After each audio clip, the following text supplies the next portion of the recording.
Hello students, welcome to online video lecturing class.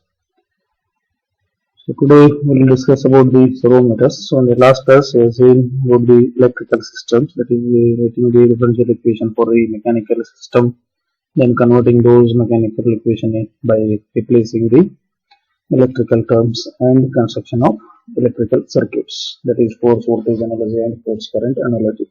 So today we will try to discuss about the servo motors. So basically, the servo motor is or the servo system is one in which the output is same mechanical variable like position, velocity, or acceleration. So here the output will be same as that of your mechanical system will gives you. Okay. So if you want to have a good servo motor, so what are the requirements for the good servo motors? So for the first one is a linear relationship between electrical control signal and the rotor speed over a wide range. So there should be a wide range for the relation of electrical control signal and the rotor speed, so that then only we can have the good servo motor. Then the second one is inertia of rotor should be as low as possible. The third one is its response should be as fast as possible, because whatever the changes or whatever the input you are going to do, you should have the quick response to those kind of inputs. Then fourth one is it should be easily reversible, and fifth one it should have linear torque speed characteristics. If it have the non-linear characteristics, that time it will be very difficult to analyze the system. The sixth one is its operation should be stable without any oscillations, because there will be kind of a disturbances. So for such kind of disturbances, you should not use the oscillations, or your system should not get disturbed, so that your operation should be stable. Then moving further, the types of servo motor. Basically, the servo motors are classified into three types: AC servo motor, DC servo motor, and special servo motor. So in a DC servo motor, we are having armature controlled and field controlled. So we'll go through the DC servo motor now. That the first one is field controlled DC servo motor. So this is the circuit diagram for the field controlled DC motor. So in this, the control signal obtained from the servo amplifier is applied to the field winding with the help of constant current source. The armature current is maintained constant. As in the name itself, it is field controlled, so that the armature current will be constant. And what are the features of a field controlled DC servo motor? So it is preferred for small rated motors, and it has a large time constant. It is an open loop system, and the control circuit is simple to design. So now we'll try to derive the transfer function of field controlled DC motor. So before that, we have to assume some of the things. So this is the circuit diagram for that derivation. It's a derivation of the transfer function of field controlled DC motor. So IF is field current, I is armature current, resistance, armature resistance, armature field resistance. Okay. So here this Jm is inertia, Bm is friction, and Tm is torque. This is the angular position.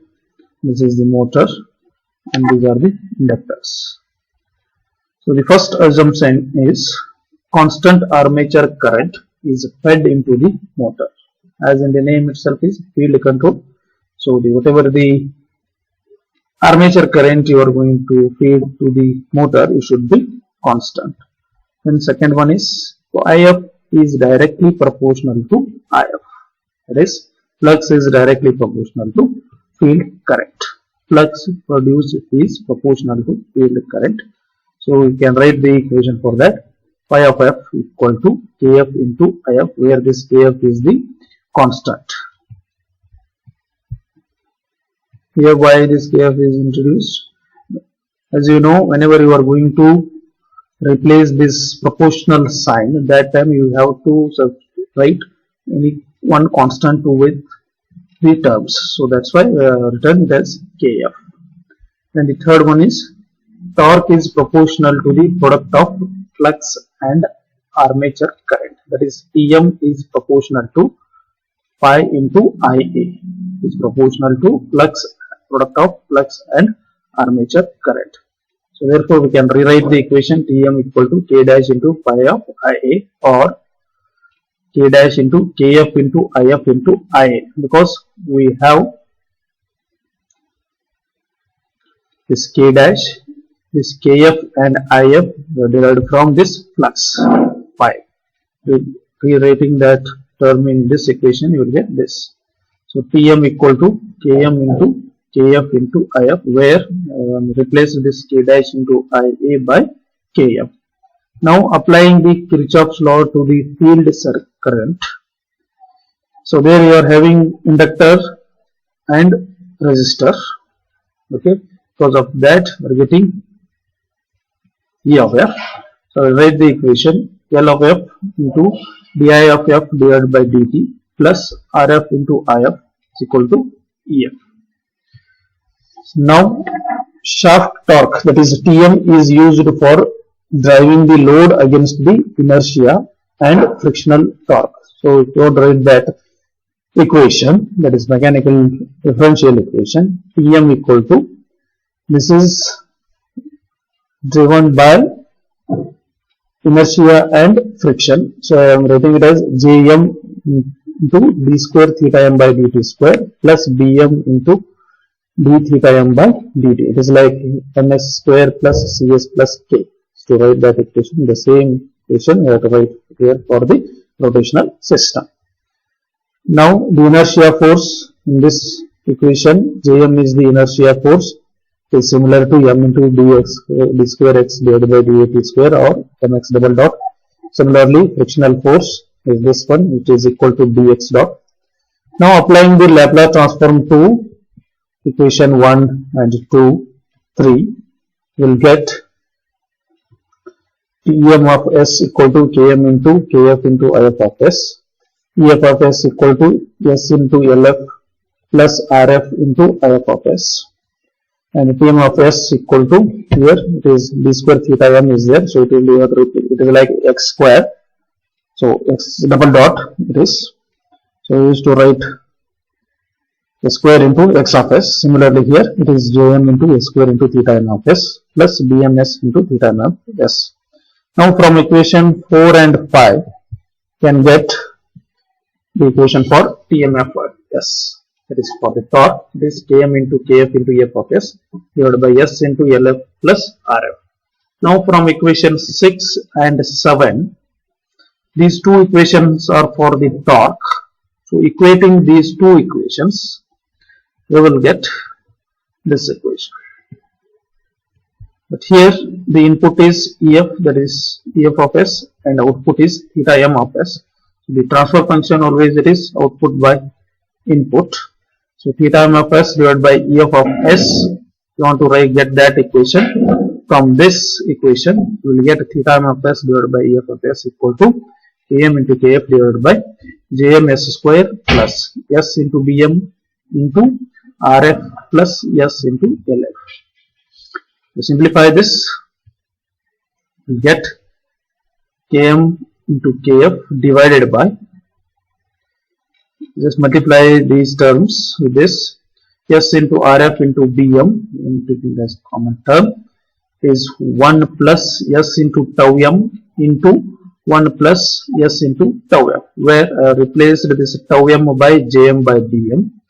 It is motor time constant, and tau f is Lf by Rf, it is field time constant. So therefore the final transfer function for field control DC motor is theta m of s divided by Tm of s equal to Kf divided by Rf into 1 plus s into tau f into Km divided by Bm into 1 plus s into tau m into 1 by S. So this is the derivation for the transfer function of the field controlled DC motor. So here for the derivation, first you need to draw this circuit diagram, then you have to make these assumptions. So in the assumptions only, starting with the derivation, you should know these conditions, that is flux produced is proportional to field current, torque produced is proportional to product of flux and armature current, and you know how to apply the Kirchhoff's law to that circuit. If you write these three equations, the assumption, then it is these four equations, that is for the torque, for the applying the Kirchhoff's law to the field current, then this condition torque proportional to product of flux and armature current, and flux produced is proportional to field current. If you write these four equations, then it is a simplification to get the equation for the transfer function. Now moving further, armature controlled DC servo motor. So in this type of motor, the input voltage VA is applied to the armature with a resistance of RA and inductance LA. The field winding is supplied with constant current IF. In case of field controlled, the constant armature current was supplied, but here the constant current, that is IF field current, is supplied. Thus the armature input voltage controls the motor shaft output. So looking at its features, that is, or you can say requirements, so it is suitable for large rated motors. The second one is it has a small time constant, hence its response is fast to the control signal as compared to field controlled DC motor, and it is a closed loop system. The fourth one is the back EMF provides internal damping, which makes the motor operation more variable, whereas in case of field control it is not possible. And the fifth one is the efficiency and overall performance is better than as compared to the field controlled DC motor. Now looking into its derivation of the transfer function for armature controlled DC motor, servo motor. So this is the circuit diagram you need to draw. Then again assumptions you need to make here. So the first assumption is flux is directly proportional to the current through field winding. That is, flux is proportional to current. Again Kf is a constant. Then for the torque, torque produced is proportional to product of flux and armature current. Here it was field current, here it is armature current. So T equal to K dash into M phi of A, or T equal to, that is torque equal to K dash into M into Kf into If. In place of phi I am substituting this If into Ia. Then the third assumption is the back EMF which is produced is directly proportional to the shaft velocity, that is omega m, as the flux phi is constant. Therefore omega m equal to d theta of T divided by dt, and Eb, that is back EMF Eb, equal to Kb into omega m of S, because is d theta by dt, which is equal to Kb into S into theta m of S. So now applying the Kirchhoff's law to the armature current, Ea equal to Eb plus Ia into Ra plus La into di by dt. So here to write this equation, we have to make use of this circuit. Okay. So here it is Ia into Ra, La into Ra, and Ea, which will give you Eb, equation for Eb, that is back EMF, this one. Now taking the Laplace transform of this equation, Ea of S equal to Eb of S plus Ia of S into Ra plus S into La. Here you are going to get this one as S into Ia of S, so I have taken Ia of S common here. Then simplifying for Ia of S, we get EA of S minus EB of S divided by RA plus S into LA. But you have the equation for EB of S, that is KB into S into theta m of S. Substituting this EB of S into this equation, we'll get I of S equal to A of S minus KB into S into theta m of S divided by RA plus S into LA. Now torque Tm is given by Jm into S square, again the same equation which we have written previously, plus S into Bm into theta m of S from equation number 6, that is probably derivation of field control DC motor.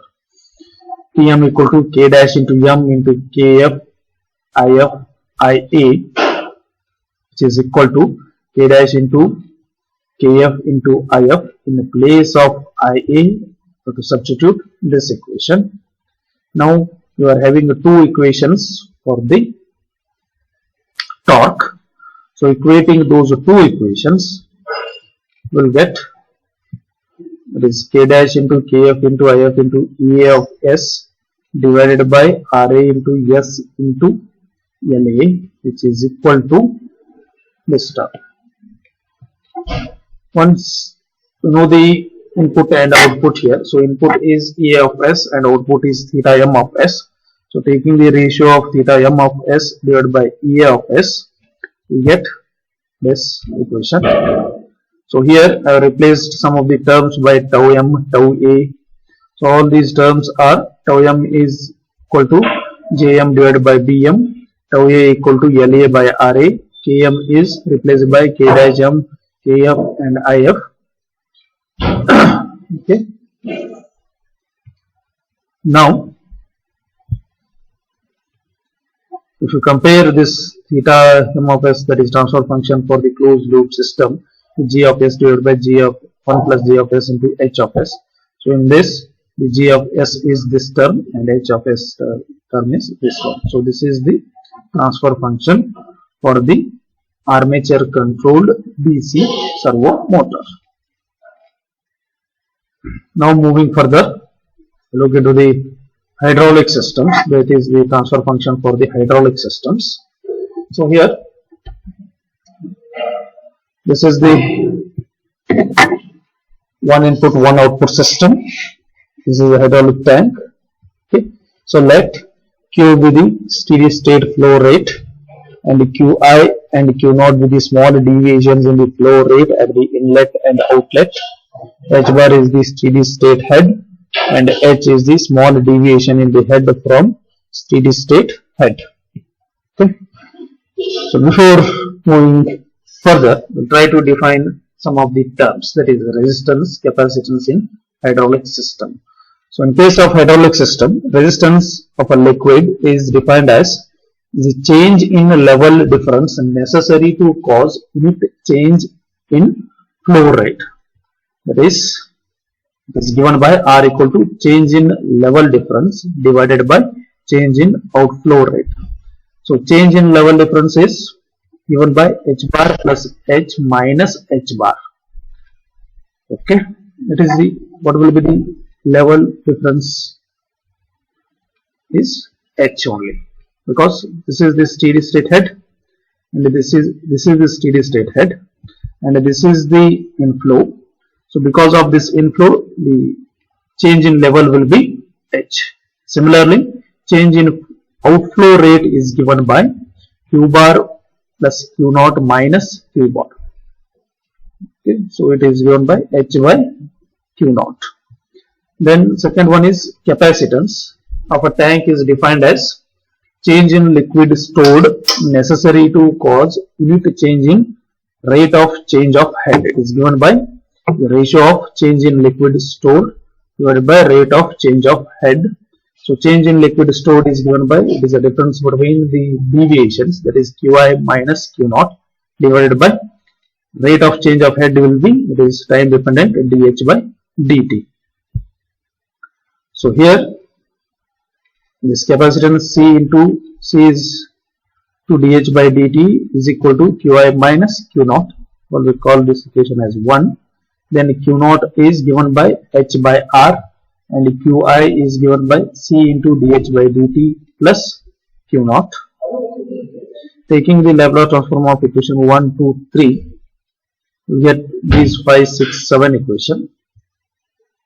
Now put this 6 in phi, that is Q naught of S in equation number 5. We will get H of S equal to R into Q naught of S.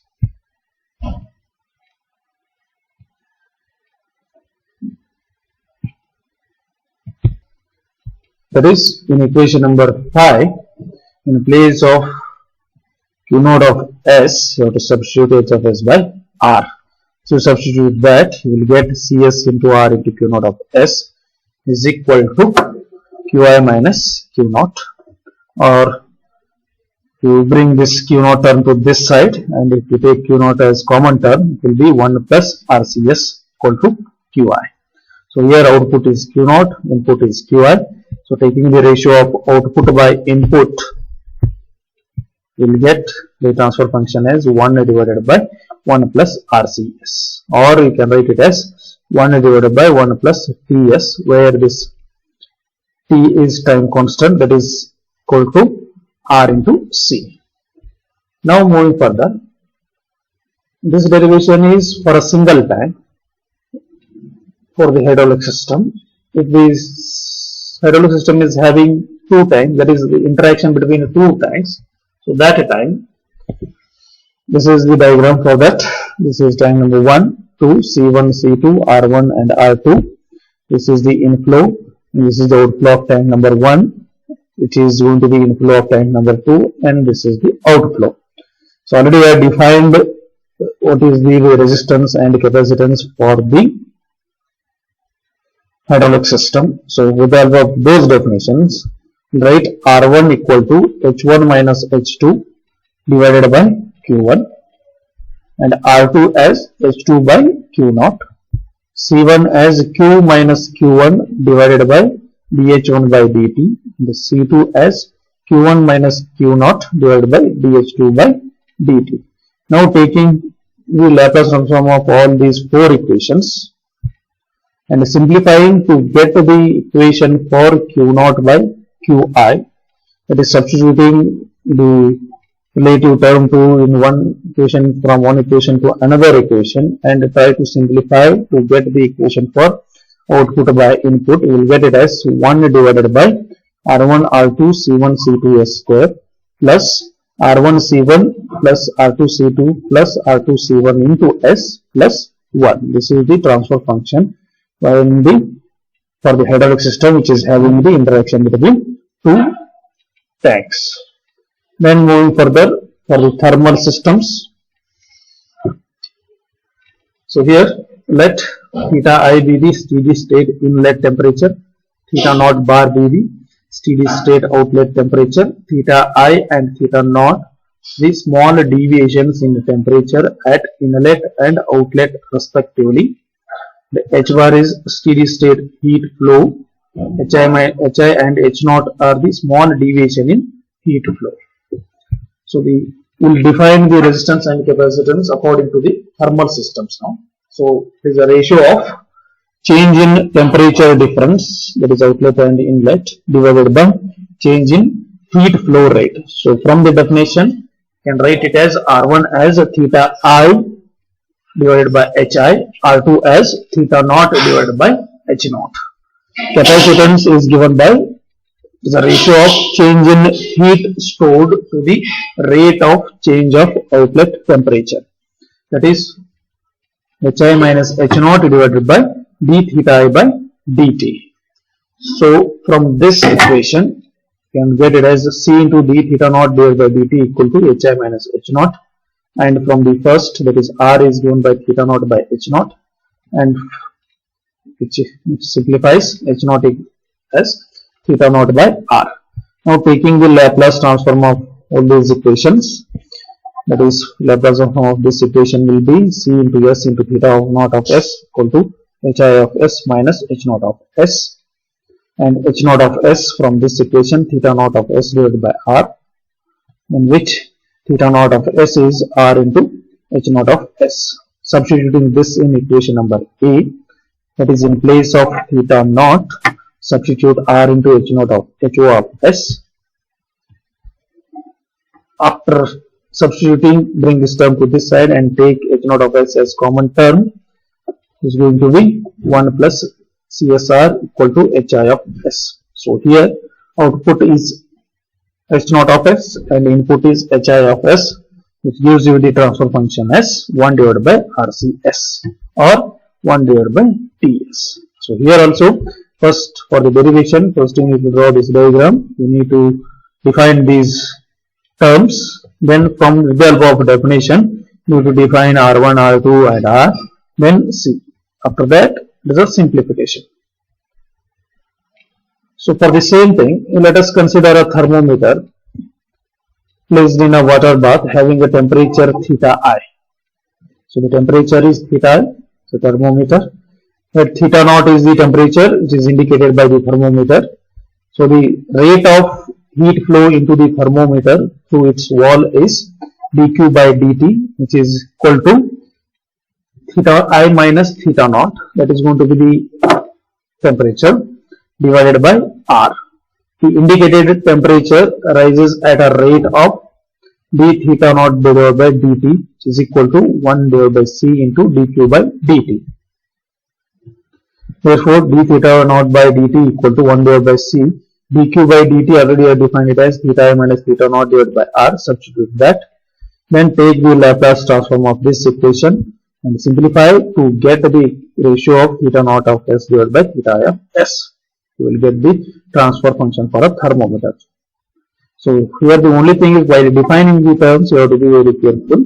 With the help of those definitions, first you need to write the equation for the resistance, capacitance, then you have to take the Laplace transformations, then you have to simplify those equations to get the ratio of output by input.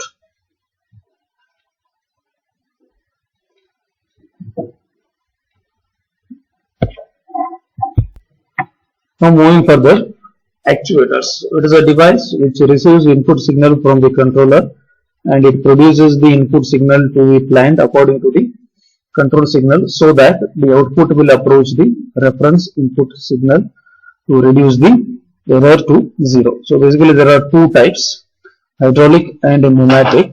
We have seen the hydraulic. So now it is a pneumatic system. So by definition, already we have defined what is the resistance and what is the capacitance.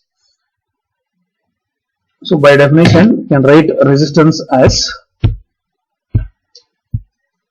in hydraulic system, the working matter was the fluid or liquid.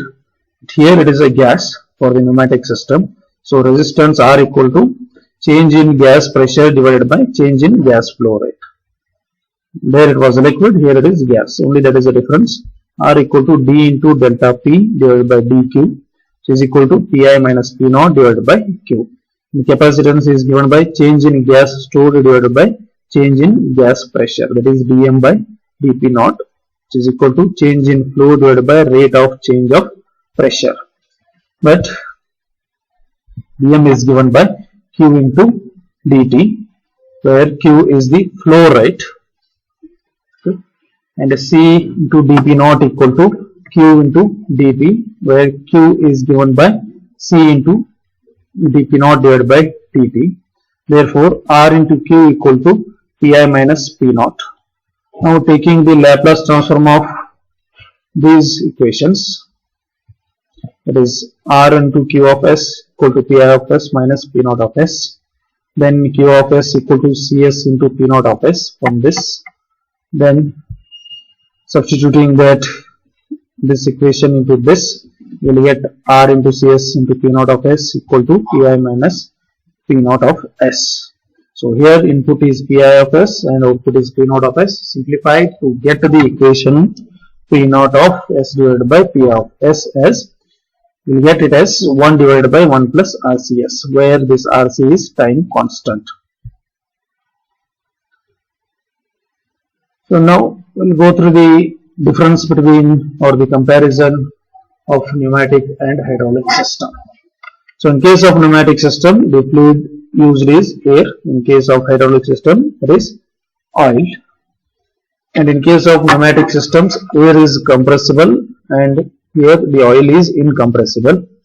For the pneumatic system, air does not have lubricating property, but here oil acts as a lubricator. Then fourth one is, in pneumatic the output power is much less compared to hydraulic. Here the output power is much higher than the pneumatic.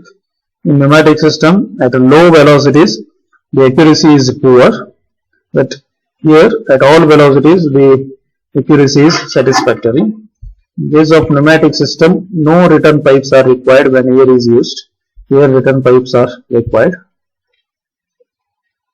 In case of pneumatic system, the pneumatic systems are fireproof and explosion proof. But in case of hydraulic, we are using the oil, these are not fire and explosion proof. Then the last one is, the pneumatic systems are easy from the maintenance point of view, but in case of hydraulic it is very difficult to maintain the system. So here sometimes he may ask you the question, what is the comparison between pneumatic and hydraulic, or what are the differences between pneumatic and hydraulic system. These are the things you need to write. And here may ask you to derive the transfer function for a hydraulic system, or transfer function for the hydraulic system with interaction, or transfer function for the thermal systems, or transfer function for a thermometer or a pneumatic system. The only thing is, you need to define the terms, then you have to take the Laplace transformation, and you should know which is the output and which is the input. From that you have to simplify the equations to get the required transfer function. Along with that, he may ask you to derive, most of the time he has asked the question on these DC servo motors, that is, he may ask you to derive the transfer function of armature controlled DC motor or field controlled DC motor. So for the derivations, first you need to draw the circuit, then you have to make the assumptions. In the assumptions itself your derivation will start. Here also only thing is, you should know these assumptions correctly. Then you need to simplify those equations after taking the Laplace transformation to get the proper transfer function. So if you have any doubts, you can leave a comment in the comment box. With this, we'll conclude the first bit in second module, that is mathematical modeling of physical systems. Thank you.